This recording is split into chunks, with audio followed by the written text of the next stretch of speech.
the sense from what Lisa is saying and from Simon Coveney was that Britain perhaps doesn't want to, doesn't really mind about relationships. It doesn't mind being bombastic and leaving everything in pieces. Do you understand how the EU starts to feel that? I think there's a negotiation going on here, and this particular agreement, this unsatisfactory agreement, was also a product of a negotiation. But it was signed. It was signed by both sides. It was signed at a time when the government was incredibly weak and we were gripped by a political and constitutional crisis.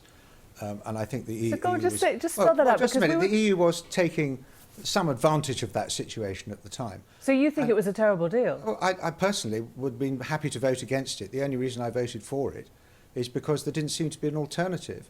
But the point is, we can go on talking about the past. The point is about the future. Is this agreement working? I think that even now the EU agrees there are aspects of this agreement that are not working. I don't that's want to a big shift. Past, but just but that's a big shift. That's a big change. So when the Prime Minister came back and said he hailed it as a great deal, it was a breakthrough and it was all signed, by Christmas, were you sitting there thinking, I don't know what you're talking about, this is a terrible deal? Were you thinking that all along? I was thinking, I suppose he's got to sell the deal, but it's not a great deal. I never thought it. I thought it, we could live with it, and we've tried to live with it. We didn't kick over. We got a majority of 100. We didn't suddenly kick over the table and say that's it. We're tearing it up. We've tried to make it work. But the fundamental point is, 6 months ago the EU would never have entertained any of the changes they're now proposing. They're now beginning to admit that this agreement needs to be changed. Lisa, that's I guess progress. That's progress. That is where we are. That's realpolitik, isn't it? Yeah. That you have to move towards the UK if you want this relationship to carry on working. Oh, you see, they're just all making the concessions to us. Well, I don't accept that. I think they're recognising reality. Well, let Lisa answer.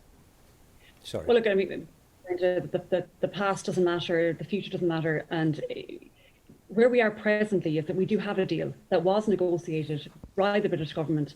I think it's not unreasonable to suggest that we would expect that deal to be honoured to the letter. It was signed eyes wide open. Everybody knew what they were signing. I don't think anybody could suggest that we didn't talk about it enough or that we didn't understand all elements of it. And I don't think it's fair either to suggest that the EU took advantage of the UK. That's certainly not my perspective or my view on it. And yes, there is an ongoing negotiation. I think we have to, I suppose, enter into that negotiation in good faith. We have to listen to both sides. We have to await the outcome of that negotiation and see what proposals are on the table.